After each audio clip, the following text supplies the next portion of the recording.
Hello, and welcome to Scaling Justice, a video podcast by Equivant that operates at the forefront of the justice space. I'm Brendan Hughes, Director of Marketing at Equivant.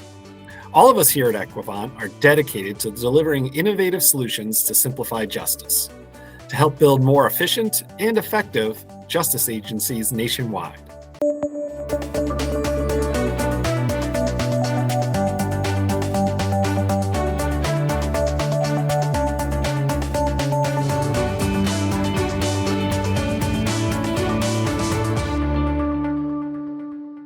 Today, our topic centers on how to ensure the successful implementation of a new case management system, often referred to as a CMS, at a court or justice agency.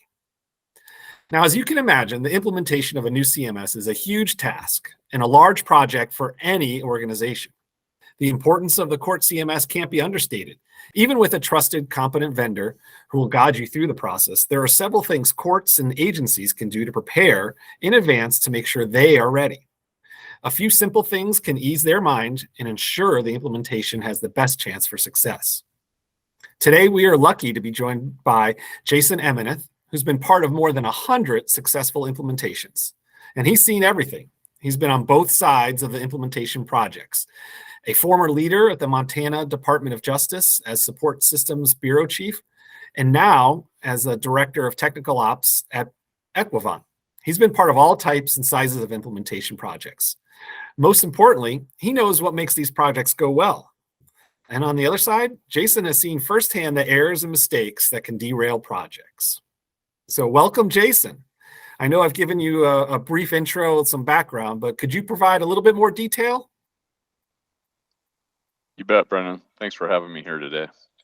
Yeah, I've got just over 23 years of experience implementing information technology and software solutions in the justice domain, working in both the public and private sectors, as you mentioned, implementing critical integrated enterprise information systems, managing services delivery, and directing service or software product development. With Equivant, I currently direct R&D for our latest case management system product. And prior to that, I led the R&D and implementation activities for Equivant's integration team. As you mentioned, in a past life, I worked for the Montana Department of Justice as their Support Services Bureau Chief, leading the operational and technical staff responsible for the planning, procurement, implementation, and operational support of the DOJ systems and networks, supporting customers including local, state, regional, and federal law enforcement, and criminal justice and non-criminal justice partner agencies, including 24/7 by 365 critical justice information services and management of the department's critical projects. Great. Well, that's an extensive background, and as I kind of laid out an intro, I'm sure you've seen it all during those more than 100 implementations. So, Jason, let's dive right in. What's the most important thing in your mind that a court can do to prepare for a project or implementation? I'm sure vendor will have a plan and lead the project, but are there key steps courts can do to ensure success? Yes, in my mind, it's critical that the court have both a vision and a mission, accompanied by a well-defined set of goals and objectives to inform their strategy and planning. This is really important as a starting point to ensure the alignment of all the court stakeholders and that the entire organization supports the vision, mission, and objectives so that they can develop and execute the related strategies and plans to meet the court's objectives.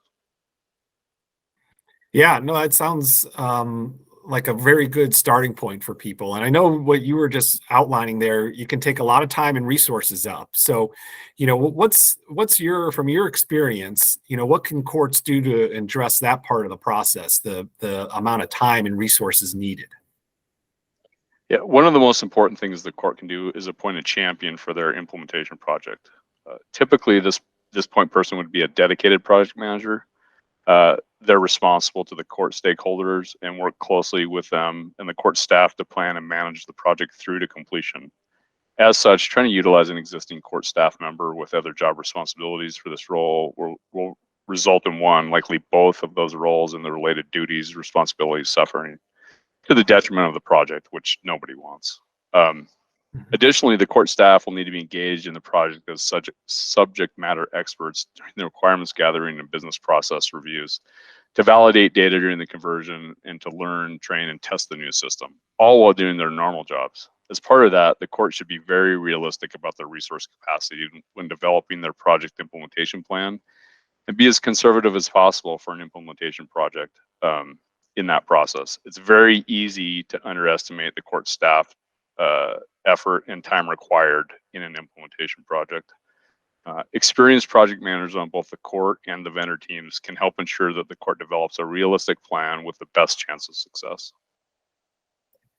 Yeah, that makes a lot of sense. I know from, just in other projects outside of implementation that, a lot of times people have the idea that everything's going to go smoothly, and they think things will be done in a few days.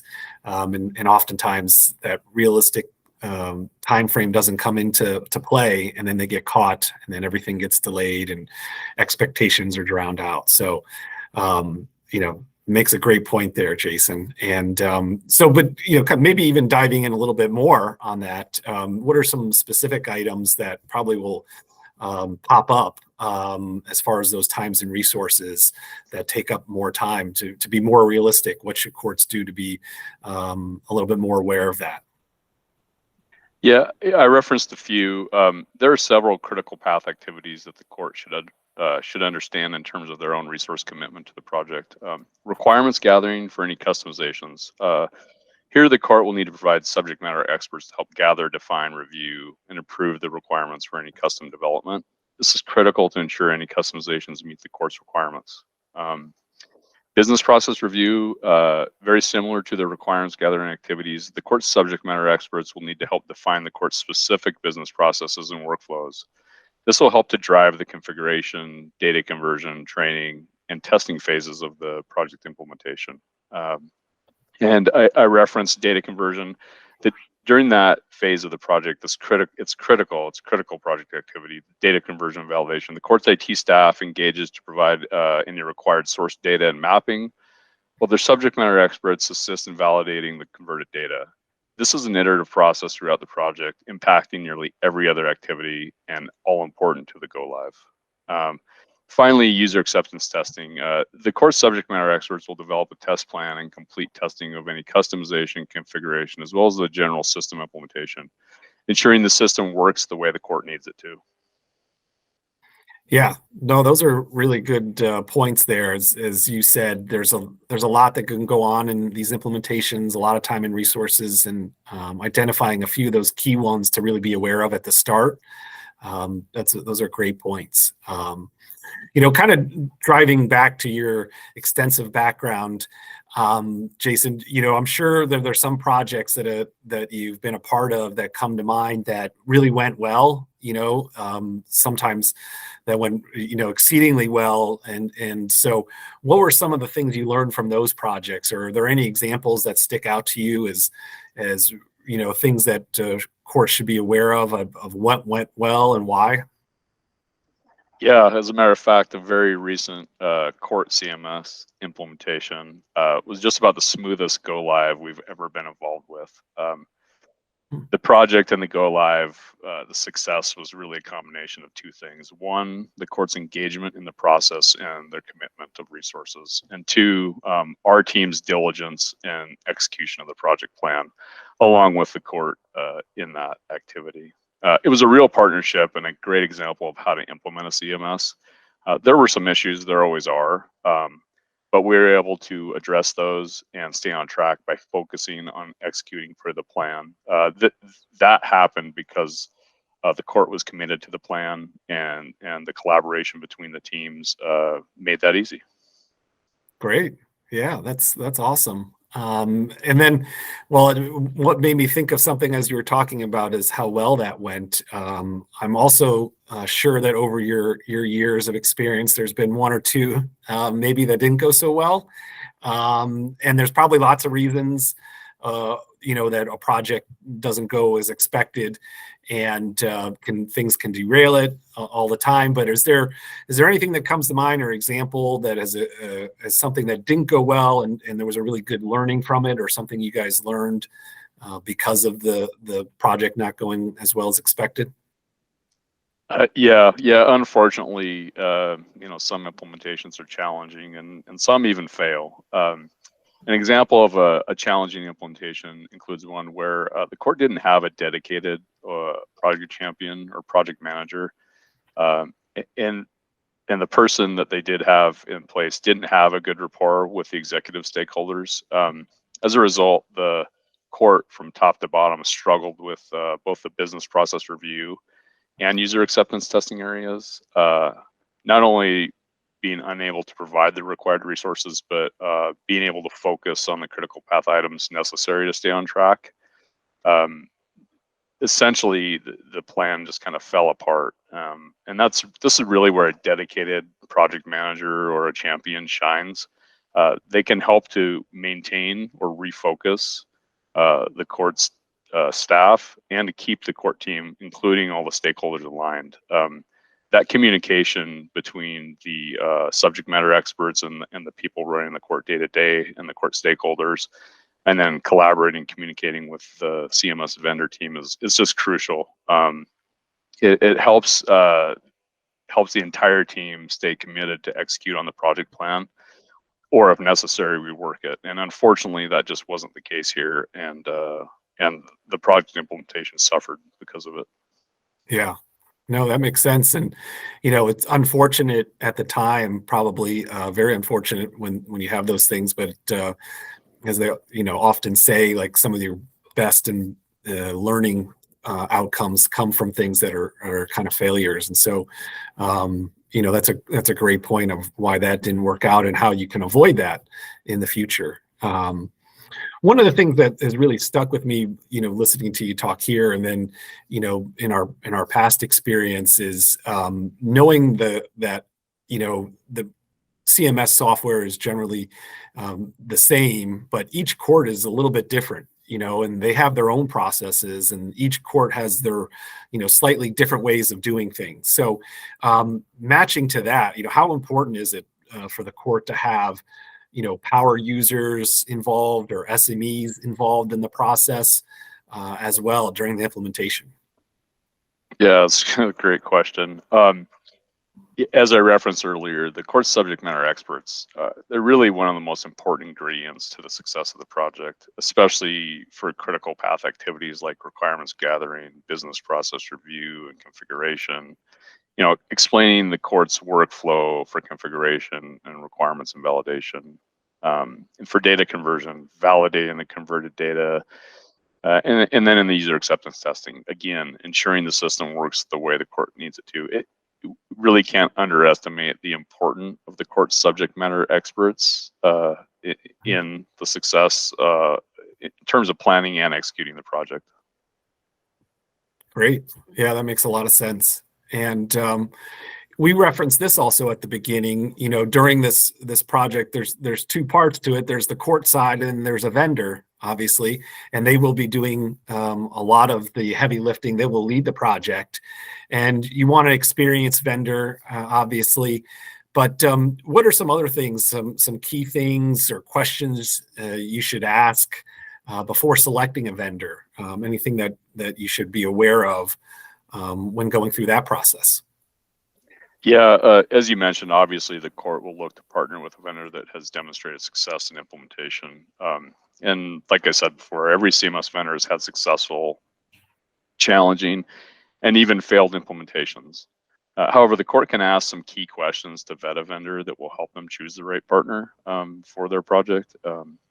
One of those is for specific examples regarding one, successful implementations, and two, challenging or failed implementations, kind of like the previous question that I answered. Mm-hmm. The other question the court can ask is how the vendor plans to lead the implementation project and what they will do and or recommend given different scenarios or issues, especially those that might impact the project budget or schedule. That can give the court a real sense of how the vendor does business and what they bring to the table in terms of capability, experience, and overall qualifications. But maybe more importantly, the court can get invaluable insight into the culture, commitment, integrity, and transparency that the vendor brings to every customer engagement. In my mind, this is crucial because it's building trust, which is obviously the foundation of any successful partnership or endeavor, but especially so for something as complex and level of effort intensive as a court CMS implementation project. If a court can't check both of those boxes with a vendor, that should give them real cause to reconsider a partnership. In other words, the court really needs to be able to ask hard questions and be willing to get honest answers if they want to select a vendor that will truly partner with them, work collaboratively to the mutual success of both, come what may. Yeah, no, those are great tips for people looking at vendors and what they should ask. And I really like that last takeaway about hard questions, real answers. The trust and being able to be honest. And it probably goes a little bit back to that idea of being realistic about timelines and things like that. So those are great insights to what people should ask of their vendors. There, in addition to that, you've given some other really good things to think about for a court planning an implementation. If there was, one or two big takeaways you'd want listeners to have about making sure a court CMS implementation goes well, what is that? Court CMS implementations are daunting, period. They're complex and they require a significant investment of resources, including money, people, and time. And consequently, they carry no small amount of risk. The court needs a real partner in the form of a CMS vendor to help lead them through any implementation, a partner that's committed to the court's vision, mission, goals, and their success. If the court stakeholders can align on that vision, mission, and goals for the CMS implementation, commit to the investment of the required resources, and partner with a CMS vendor that they can really trust and collaborate with, they will be able to successfully plan and complete a CMS implementation. Great. Yeah. No, those are great thoughts there. And again, it's a big project. It does feel daunting at the outset, but I think Jason, you outlined a number of things here today that could give people a little bit of peace of mind if they are thinking about this in advance before the project, and gives them a little bit of a roadmap to go on to make sure that the end goal is successful. So again, thank you, Jason, today for all your time. Great stuff. And thank you to the listeners for everybody listening to this edition of Scaling Justice, brought to you by Equivant. Contact us at info@equivant.com to weigh in on this episode, or let us know any topics you'd like to hear about in the future. Until next time, I'm Brendan Hughes, and this has been Scaling Justice.